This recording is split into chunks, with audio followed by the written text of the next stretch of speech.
Platform पे आप सभी को मेरा नमस्कार, अभिनंदन। और स्टूडेंट्स, आज की क्लास में जो टॉपिक अपन लेने जा रहे हैं उसका टाइटल है स्कूल मैनेजमेंट कमेटी, SMC। तो आज की क्लास का अपना टाइटल क्या है? SMC, school management committee. यहाँ से डेफिनेटली आपके एग्जाम में एक क्वेश्चन आना तय है एंड आई होप आप इसको अच्छे से समझेंगे और जो अपन पढ़ेंगे उसमें से आपको क्वेश्चन डेफिनेटली मिल जाएगा। ठीक है, आइएगा बात करते हैं students. School management committee, school management committee, ठीक है।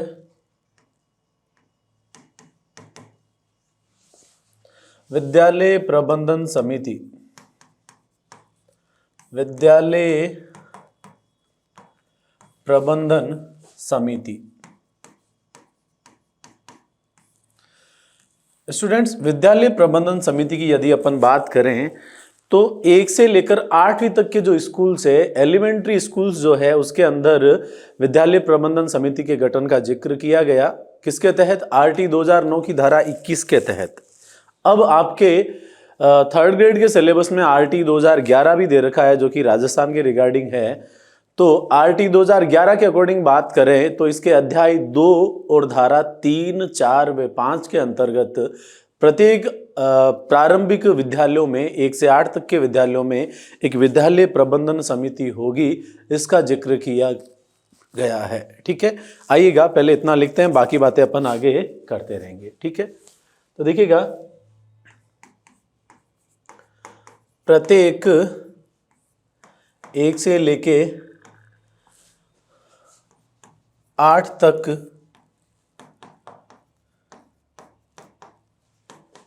की कक्षाओं के विद्यालयों में एक विद्यालय प्रबंधन समिति होगी, एक विद्यालय प्रबंधन समिति होगी।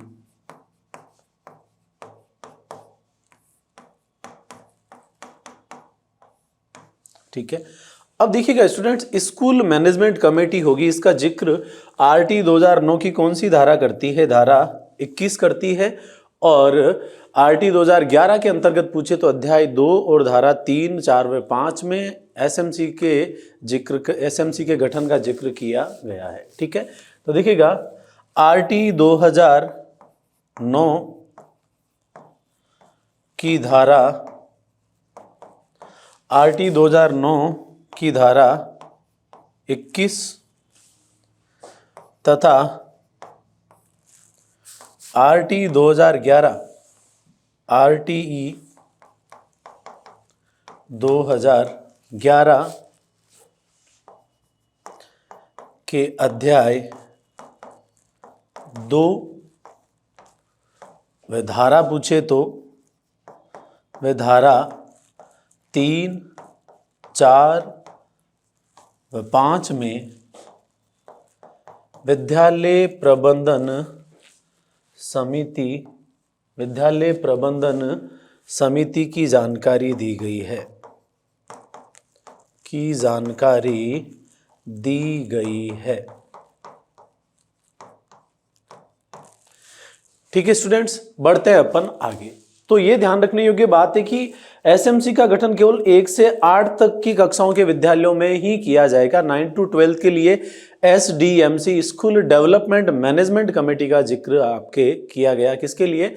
For secondary classes. ठीक है, अब अपन यहां पर आगे बात करेंगे कि भाई विद्यालय प्रबंधन समिति जो है उसके कार्य क्या है, विद्यालय प्रबंधन समिति का गठन क्यों किया जाना चाहिए, इसके अंतर्गत विद्यालय विकास कोष है और एक विद्यालय परिचालन कोष है, उनके बारे में क्या क्या जानने की जरूरत है। विद्यालय प्रबंधन समिति की से रिलेटेड जो 2 सभाएं बनी हुई, एक साधारण सभा, एक कार्यकारिणी सभा, उसके बारे में अपन यहाँ पर जानकारी प्राप्त करेंगे, जहां से एग्जामिनर आपको क्या पूछेगा? क्वेश्चन पूछेगा। तो सबसे पहले अपन बात करेंगे कि विद्यालय प्रबंधन समिति के कार्य क्या है, क्यों इसके गठन की आवश्यकता पड़ी। ठीक है, तो अपना टाइटल क्या हो गया? SMC के कार्य, SMC के कार्य। ठीक है, एसएमसी के कार्य की अगर अपन बात करें तो आपको पता है कि स्टूडेंट्स 1 से 8वीं तक की कक्षाओं के लिए एक प्रोग्राम चलाया गया था, सर्व शिक्षा अभियान, SSA। तो सर्व शिक्षा अभियान के तहत जो भी कार्यक्रम होते हैं उनकी मॉनिटरिंग कौन करता था? स्कूल मैनेजमेंट कमेटी करती थी। ठीक है, विद्यालय से संबंधित जितनी भी गतिविधियां हैं उनकी मॉनिटरिंग का कार्य किसका है? एसएमसी का है। ठीक है, 8वीं तक के विद्यालयों में मिड डे मील योजना जो है उसका संचालन किसके द्वारा किया जाता है? एसएमसी के द्वारा किया जाता है।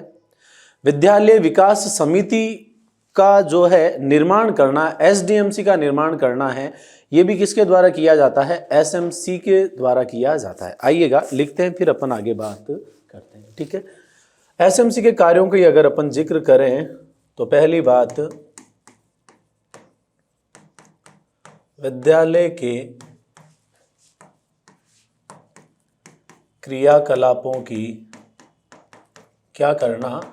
मॉनिटरिंग करना। मॉनिटरिंग से मतलब है यहां पर सुपरविजन या मूल्यांकन करने की क्या करना? मॉनिटरिंग करना। ठीक है, सर्व शिक्षा अभियान के तहत संचालित क्रियाओं की क्या करना? मॉनिटरिंग करना।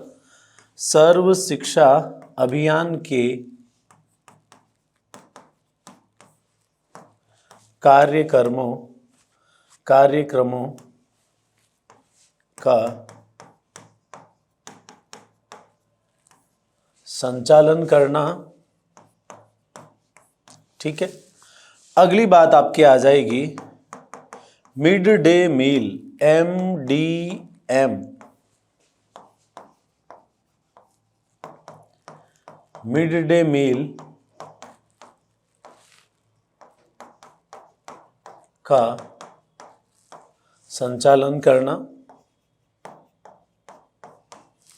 One more thing that is important, समय समय पर छात्रों के स्वास्थ्य की जांच करवाना। आपको पता है कि भाई एलिमेंट्री क्लासेस जो है 1 से 8 तक के जो स्कूल है उसमें समय समय पर क्या करना है? छात्रों को जो है चिकित्सा सुविधाएं भी उपलब्ध करवानी है। समय समय पर उनके स्वास्थ्य की देखभाल करने का जो जिम्मा वो भी किसका? विद्यालय प्रबंधन समिति का है। ठीक है, तो देखिएगा अगला पॉइंट आपके क्या आ गया?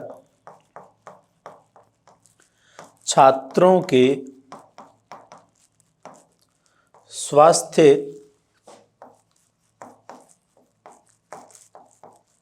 की देखभाल, देखरेख करने का कार्य।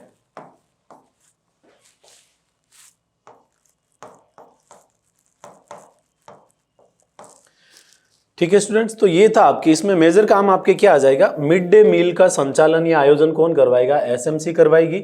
सर्व शिक्षा अभियान के तहत संचालित कार्यक्रमों का संचालन कौन करेगा? एसएमसी करेगी।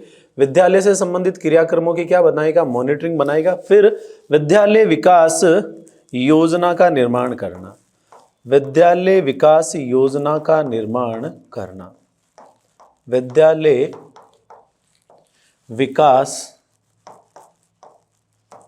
योजना का क्या करना? निर्माण करना, विद्यालय विकास योजना का निर्माण करना। ठीक है स्टूडेंट्स, तो यह है नॉर्मली एसएमसी के कार्य जो आपको पता होने चाहिए। ठीक है स्टूडेंट्स, अब अपन यहां पर आगे जो जिक्र करेंगे वो किस चीज का करेंगे? यहां पर एक तो आपके आएगी साधारण सभा और दूसरा आपके आएगा कार्यकारिणी सभा। तो इसके बारे में थोड़ी जानकारी आपको होनी चाहिए कि साधारण सभा से रिलेटेड चीजें क्या है और उसके अंतर्गत क्या जानकारी आपको यहां पर होनी चाहिए। ठीक है स्टूडेंट्स, बात करते हैं अपन। देखिएगा सबसे पहले अपन ने बात करी कि भाई जो एक तो अपने आ गई क्या? एसएमसी, विद्यालय प्रबंधन समिति। ठीक है, और एक अपने क्या आ गई? एसडीएमसी। ठीक है, एसएमसी की बात करें तो अपन ने बोला था कि कौन सी क्लासेस के लिए, कौन से विद्यालयों के लिए? तो 1 से लेकर 8। और एसडीएमसी की अपन ने बात करी थी, कौन सी क्लासेस आएगी यहाँ पर? तो आपके जिक्र किया था अपन ने 9 से लेके 12वीं तक की जो क्लासेस है या 9 से 12 तक के जो स्कूल से उसमें किसका संचालन किया जाएगा? एसडीएमसी। एसडीएमसी को अपन क्या बोलेंगे? विद्यालय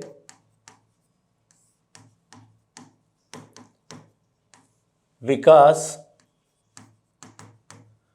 प्रबंधन समिति, विद्यालय विकास प्रबंधन समिति। एसएमसी आपके है ये विद्यालय प्रबंधन समिति, विद्यालय प्रबंधन समिति। ठीक है, तो ये हो गया आपके इसका क्राइटेरिया कि भाई ये 1 से 8वीं तक की क्लासेस के लिए और ये 9 से 10वीं तक की क्लासेस के लिए है। अब आपको यहां पर बहुत अच्छे से पता होना चाहिए क्योंकि आपके सिलेबस में स्कूल मैनेजमेंट कमेटी दी हुई है। तो एसएमसी का जो गठन किया गया इसका प्रारंभ कब से माना जाता है स्टूडेंट्स, तो डेट यहां पर आपके लिए इंपॉर्टेंट हो सकती है 10 मई 2011 से। कब से? 10 मई 2011 से किसका प्रारंभ किया गया? एसएमसी का प्रारंभ किया गया। और विद्यालय विकास योजना की बात करें तो इसका प्रारंभ कब से हुआ? आपके 1999 से। कब?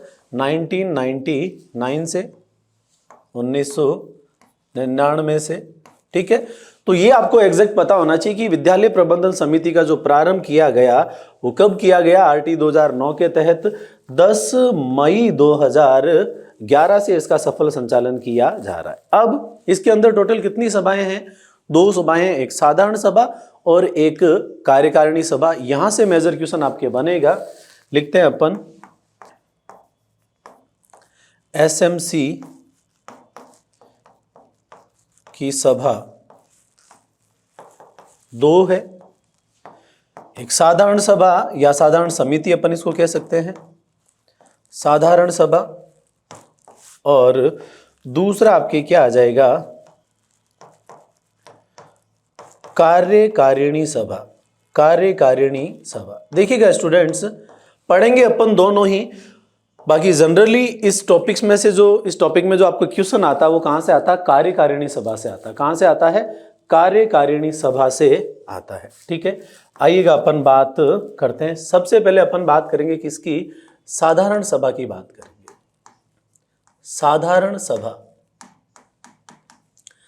तो देखिएगा स्टूडेंट, साधारण सभा में कौन कौन से मेंबर होते हैं? साधारण सभा में जो भी स्टूडेंट्स पढ़ रहे हैं स्कूल के अंदर, उनके जो पेरेंट्स या उनके जो संरक्षक हैं वो, और उसके अलावा जो विद्यालय जिस भी ग्राम पंचायत में या जिस भी नगर पालिका के अंतर्गत आती है वहाँ के जो भी क्या बोलते हैं वार्ड पंच या जो पार्षद वगैरह जो है वो भी इसके सदस्य होते हैं। ठीक है, और इसके अलावा संस्थान के जो प्रधानाध्यापक वगैरह जो है या अध्यापक वगैरह जो है वो तो इसके सदस्य होंगे ही। ठीक है, ये आपसे कोई भी नहीं पूछेगा, बट मुद्दे की बात यह है कि साधारण सभा की जो बैठक होती है वो प्रत्येक 3 माह में कितनी बार होती है? 1 बार होती है। प्रत्येक 3 माह में कितनी बार? 1 बार। जबकि कार्यकारिणी सभा की जो मीटिंग होती है वो प्रत्येक महीने में कितनी बार होती है? 1 बार होती है। ठीक है, तो इसकी बैठक का क्वेश्चन आपसे पूछा जा सकता है। देखिएगा, पहले लिख देते हैं साधारण सभा में, साधारण सभा में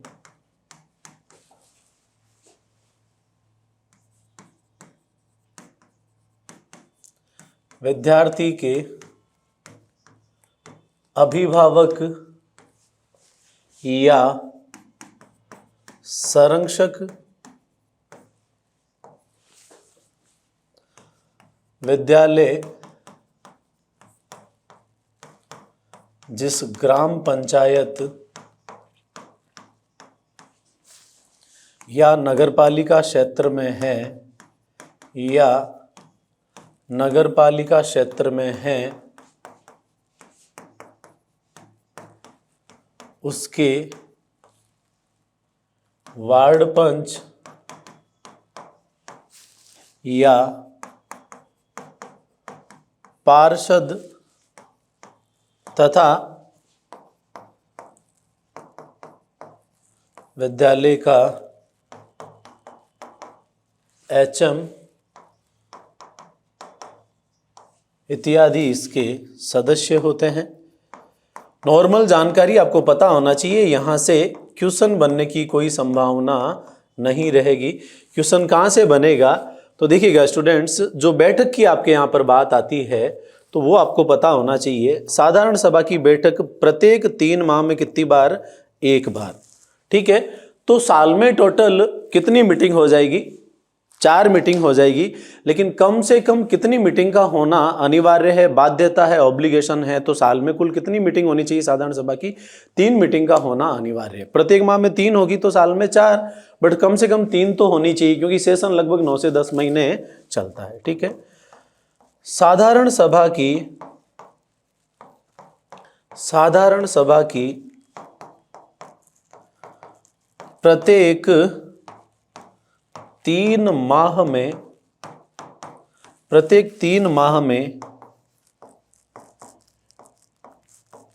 एक बैठक होती है। प्रत्येक 3 माह में एक बैठक होती है। वर्ष में कुल कितनी बैठकें? वर्ष में कुल 4 बैठक, परंतु कम से कम 3 बैठक का होना अनिवार्य है। कम से कम पूछे तो 3, परंतु कम से कम 3 बैठक का होना अनिवार्य है। 3 बैठक का होना अनिवार्य।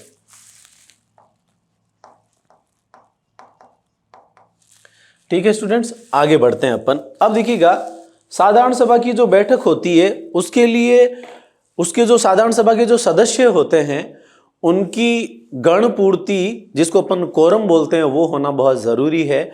और वो कोरम इसका कितना है? साधारण सभा के जितने भी सदस्य, उनका 25% सदस्य जो है उस सभा के अंतर्गत मौजूद होना जरूरी है, अदरवाइज वो बैठक क्या हो जाएगी? स्थगित हो जाएगी। ठीक है, तो कोरम कितना? 25% सदस्य, जबकि कार्यकारिणी समिति में कितना आएगा? 33% गणपूर्ति होनी जरूरी है। कंपैरिजन में पढ़ो, याद करना बहुत आसान रहेगा।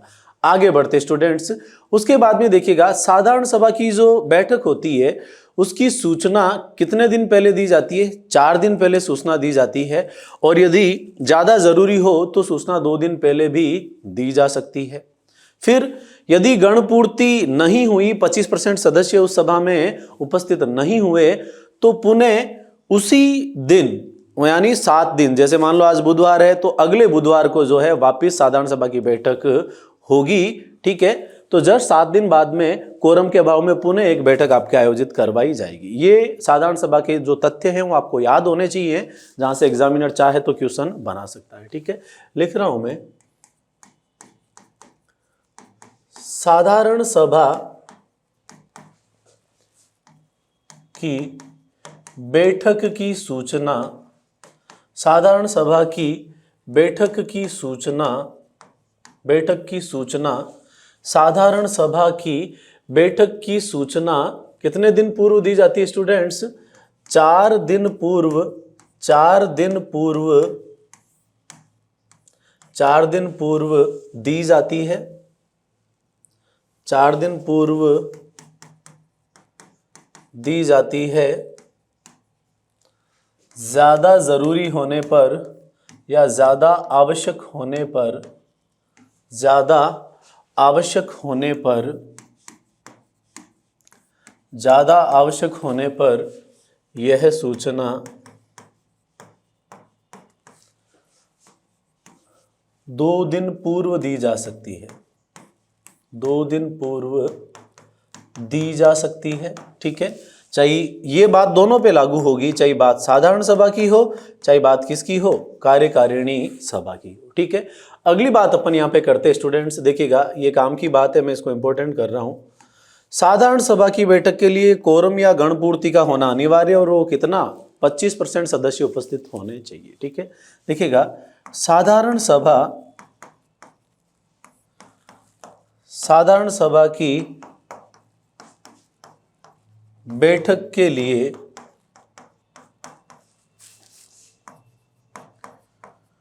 कोरम या गणपूर्ति के तहत 25% सदस्यों का 25% सदस्यों का उपस्थित होना अनिवार्य होता है।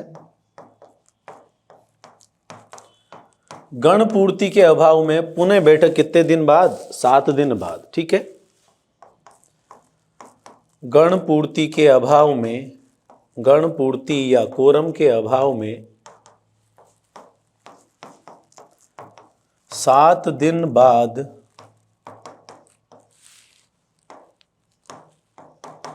पुनः बैठक, 7 दिन बाद पुनः बैठक का आयोजन किया जाएगा। 7 दिन बाद पुनः बैठक का आयोजन किया जाएगा। 7 दिन बाद पुनः बैठक का आयोजन किया जाएगा। ठीक है स्टूडेंट्स, आगे बढ़ते हैं अपन। तो ये रही आपके साधारण सभा की बात। अब जो अपन पढ़ेंगे वो ज्यादा इंपॉर्टेंट है। दूसरी जो आपके सभा है उसका नाम क्या है? कार्यकारिणी सभा। कार्यकारिणी सभा, कार्यकारिणी सभा, एग्जीक्यूटिव कमेटी अपन इसको कहेंगे। यहां से डेफिनेटली आपके क्वेश्चन बनने की पूरी संभावना रहेगी स्टूडेंट्स। देखिएगा, कार्यकारिणी सभा की अगर अपन बात करें तो कार्यकारिणी सभा के जो सदस्य हैं, कुल सदस्यों की संख्या इसके अंदर 16। यहां सदस्य संख्या निश्चित है, वहां साधारण सभा में सदस्य संख्या निश्चित नहीं थी। ठीक है, बट यहां पर फिक्स है। टोटल कितने मेंबर होंगे? 16 मेंबर होंगे। बैठक प्रत्येक माह में एक बार, किस दिन? डे फिक्स है, अमावस्या। ठीक है, यदि किसी कारणवश या हॉलीडे है तो यदि उस दिन बैठक नहीं होती तो उसके जस्ट अगले दिन वो बैठक आपके आयोजित करवाई जा सकती है। ठीक है, अब यहां पर कार्यकारिणी समिति के सदस्यों का जो चयन किया जाएगा वो साधारण सभा के जो बैठक है, साधारण सभा के सदस्यों के द्वारा ही किया जाता है। ठीक है स्टूडेंट्स, यहां गणपूर्ति का कितना होना जरूरी है? 33%। बाकी वही 4 दिन पहले सूचना देना, ज्यादा जरूरी हो तो 2 दिन पहले सूचना देना। ठीक है, गणपूर्ति के अभाव में वापस आपके पुनः मीटिंग का गठन यहां पर किया जाएगा। बट मेजर बात यह है कि कार्यकारिणी समिति के टोटल मेंबर 16 होते हैं। वो 16 सदस्य कौन कौन होते हैं? उस 16 सदस्यों का जो है 11 सदस्य जो है उसमें पेरेंट्स या अभिभावक आपके होते हैं। आइएगा अपन एक एक चीज यहां पर लिखेंगे, बात करते हैं। देखिएगा,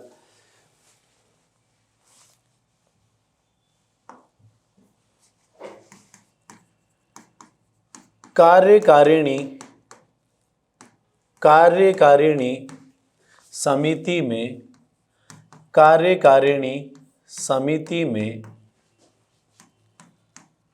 सदस्यों की संख्या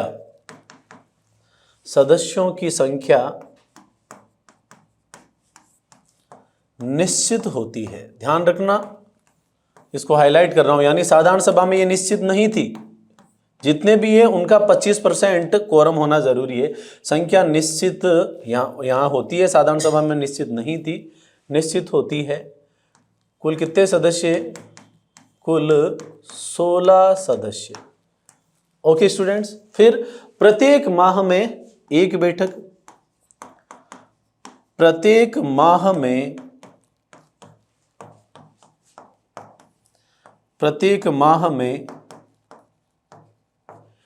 एक बैठक का आयोजन, प्रत्येक माह में एक बैठक का आयोजन। ठीक है स्टूडेंट्स, आगे बढ़ते हैं अपन। देखिएगा, प्रत्येक माह में एक बैठक का आयोजन। उसके बाद में देखिएगा, वर्ष में डेफिनेटली कुल कितनी बैठकें? कुल 12 बैठकें। अच्छा, अब ये जो एक बैठक होगी वो किस दिन होगी? ये अपन यहां लिख ही देते हैं। ये डे फिक्स है, अमावस्या के दिन। किसके दिन? अमावस्या के दिन। ये ग्रेड फर्स्ट में 2016 का जो एग्जाम हुआ था उसमें ये क्वेश्चन पूछा गया कि ये बैठक किस दिन होती है? अमावस्या के दिन। ठीक है, वर्ष में कुल कितनी बैठकें? 12 बैठकें। कम से कम कितनी बैठक होनी चाहिए?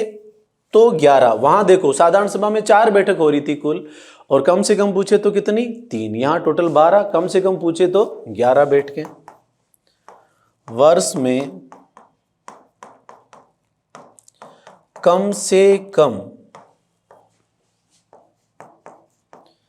11 बैठकों का आयोजन, वर्ष में कम से कम 11 बैठकों का आयोजन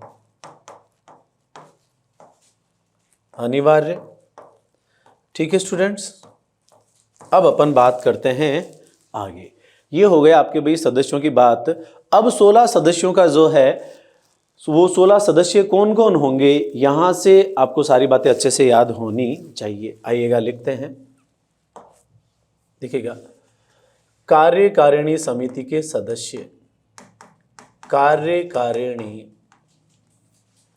समिति के सदस्य, ये गठन जो है आपको अच्छे से याद होना चाहिए स्टूडेंट्स। यहां से एग्जामिनर आपको क्वेश्चन पूछ सकता है। कार्यकारिणी समिति के सदस्य, कार्यकारिणी समिति के सदस्य, ठीक है, टोटल कितने थे 16। ये 16 सदस्य कौन है, 16 में से 11 यानी कुल सदस्यों का 75%, कुल सदस्यों का 75% यानी 3/4 भाग जो है पेरेंट्स अभिभावक होते हैं।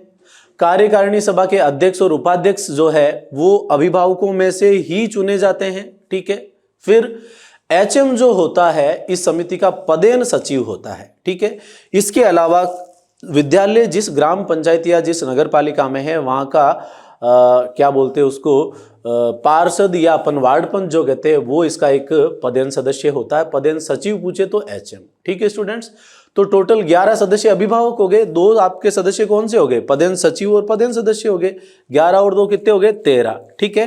अब एक होगा उस विद्यालय का निर्वाचित अध्यापक, एक कौन होगा, उस विद्यालय का निर्वाचित अध्यापक होगा, और बाकी 2 सदस्य जो है एमएलए के द्वारा मनोनीत किए जाते हैं। तो ये इसका फिगर है, आपको अच्छे से पता होना चाहिए। आइएगा मैं लिखता हूं, मैं पहले इसको इंपॉर्टेंट कर देता हूं स्टूडेंट्स, ये आपको अच्छे से याद करके जाने की जरूरत है। देखिएगा,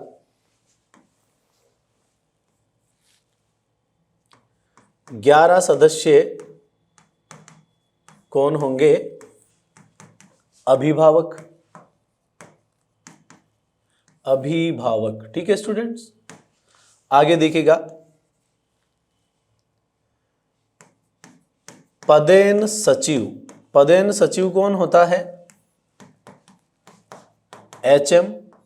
और एचएम की अनुपस्थिति में यदि किसी विद्यालय में एचएम नहीं है तो उस विद्यालय का वरिष्ठतम अध्यापक, उस विद्यालय का वरिष्ठतम अध्यापक। तो ये सिचुएशन है यहां पर, ठीक है। इसके बाद में देखिएगा, एक पदेन सदस्य है, एक आपके क्या आ जाएगा, पदेन सदस्य। ये पदेन सदस्य कौन होगा, या तो वार्ड पंच होगा या फिर कौन होगा, पार्षद, जहां पर आपका विद्यालय स्थित है, ठीक है। उसके बाद में देखिएगा, एक आपके कौन होगा, निर्वाचित अध्यापक, एक निर्वाचित अध्यापक, ठीक है स्टूडेंट्स। और बाकी 2 सदस्य एमएलए द्वारा मनोनीत, एमएलए द्वारा मनोनीत होंगे, एमएलए द्वारा मनोनीत होंगे। उनमें से भी कम से कम एक महिला सदस्य का होना अनिवार्य है, ठीक है। और ध्यान रखना, ये जो आपके टोटल 16 मेंबर है, इन 16 मेंबर में से 8 मेंबर जो हैं वो कौन होगी, महिलाएं होगी, और उसमें भी एक एससी या एसटी की महिला होना अनिवार्य है। तो ये कुछ बातें हैं जो जरूरी है, जहां से एग्जामिनर आपको क्वेश्चन पूछ सकता है। आइएगा अपन लिखते हैं, देखिएगा, कार्यकारिणी समिति, कार्यकारिणी समिति के सदस्यों का 75% या 3/4 सदस्य अभिभावक होते हैं। इन लाइंस को आप अच्छे से पढ़ के जाना है स्टूडेंट्स। एग्जामिनर आपको ऐसा क्वेश्चन पूछेगा कि कार्यकारिणी समिति के सदस्यों के बारे में सत्य या असत्य कथन कौन सा है, तो किसी एक पॉइंट में वो छोटी सी मिस्टेक करके आपको देंगे। सिंपल है, ऐसी कोई विशेष बात नहीं है, बट विशेष हो जाती है चीजें जब आप ढंग से पढ़ के नहीं जाओ, ठीक है। देखिएगा, अध्यक्ष तथा उपाध्यक्ष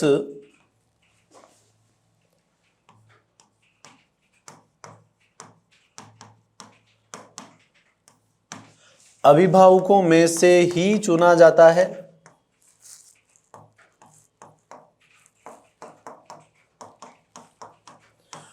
कुल सदस्यों की 50% महिलाएं, कुल सदस्यों की 50% सदस्य महिलाएं होगी, जिनमें से एक महिला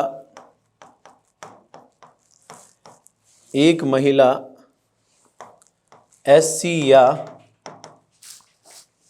ST की होगी। तो यहां पर यह भी आपके प्रावधान दिया गया है। ठीक है, फिर पदेन सचिव कौन होता है? पदेन सचिव कौन होता है?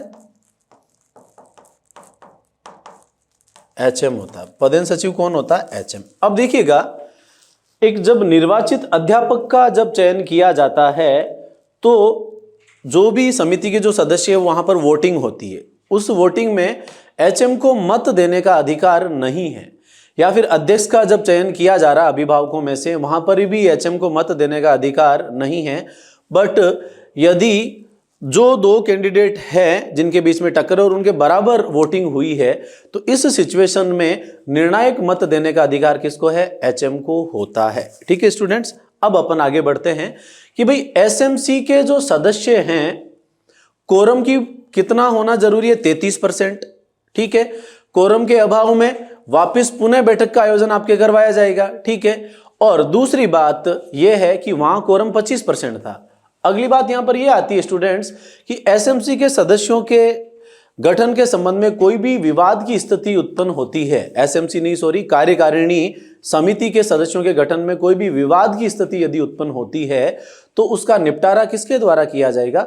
जिला शिक्षा अधिकारी प्रारंभिक शिक्षा के द्वारा। जिला शिक्षा अधिकारी होते हैं ना, DEO जिसको बोला जाता है, वो प्रारंभिक अलग होता है, माध्यमिक अलग होता है। तो यहां पर निपटारा कौन करेगा? प्रारंभिक करेगा। यहां से एग्जामिनर आपको मैनिपुलेट कर सकता है। ये बात मैं नोट डाल करके लिख रहा हूं, बहुत ही महत्वपूर्ण है। देखिएगा, कार्यकारिणी समिति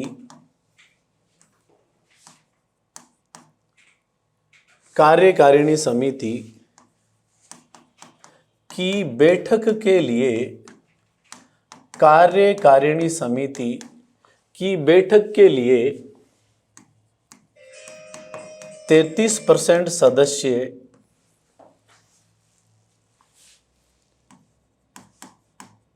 कोरम या गणपूर्ति, कितनी? 33% सदस्य उपस्थित होना अनिवार्य। ठीक है, दूसरी खास बात, समिति के सदस्यों का कार्यकाल कितने वर्ष होता है? 2 वर्ष होता है। SMC के सदस्यों का कार्यकाल कितना? 2 वर्ष का होता है। और यदि कोई मेंबर लगातार 3 बैठकों में एब्सेंट रहता है तो उसकी सदस्यता स्वतः ही समाप्त मानी जाती है। बहुत इंपॉर्टेंट फैक्ट यह रहेगा। देखिएगा, SMC कार्यकारिणी समिति की बात कर रहे हैं अपन यहाँ पे, क्योंकि मेजर क्वेश्चन यहीं से आ रहा, बार बार नाम SMC ही रिपीट हो रहा है। कार्यकारिणी समिति के सदस्यों का कार्यकाल कितने वर्षों का? 2 वर्ष का। ठीक है गाइज, अगली बात, 3 लगातार या क्रमिक बैठकों में अनुपस्थित रहने पर सदस्यता स्वतः ही समाप्त मानी जाएगी। ओके स्टूडेंट्स, विवाद के विषय में निपटारा कौन करता है? जिला शिक्षा अधिकारी प्राथमिक।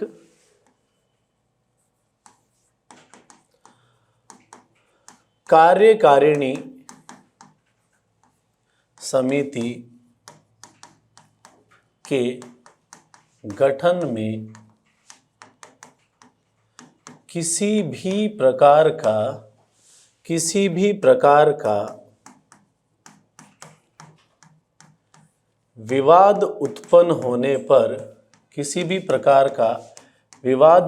होने पर अंतिम निपटारा जिला शिक्षा अधिकारी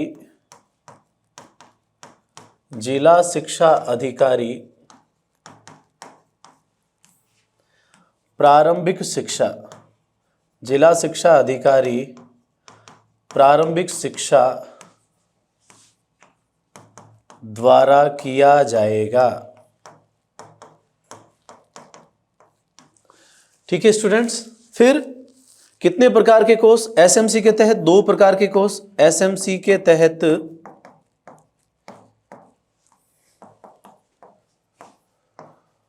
2 कोर्स बनाए गए।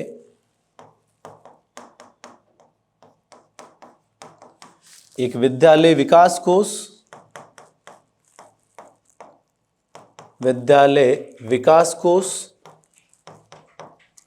और एक विद्यालय परिचालन कोर्स। विद्यालय विकास कोर्स और दूसरा विद्यालय परिचालन कोर्स। विद्यालय परिचालन कोर्स, यहां देखिएगा स्टूडेंट्स, इस कोर्स में नॉर्मली आपको बात पता होनी चाहिए, ज़्यादा कोई खास बात है नहीं। विद्यालय विकास कोर्स में जो राशि आएगी वो राज्य सरकार या केंद्र सरकार के द्वारा जो अनुदानित राशि आएगी उसका जिक्र यहाँ पे किया जाएगा। और स्कूल के अंतर्गत जो है वहाँ समाज के लोगों की भागीदारी या किसी भी प्रकार का जो चंदा जो आपको मिलता है वो कौन से कोर्स में समाहित किया जाएगा? परिचालन कोर्स में समाहित किया जाएगा। तो विद्यालय विकास कोर्स में राज्य या केंद्र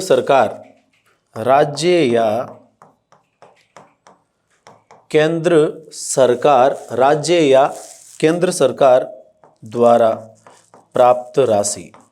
ठीक है, इसका ब्यौरा किस में मिलेगा? विद्यालय विकास कोर्स में। विद्यालय परिचालन कोर्स में चंदे से प्राप्त राशि।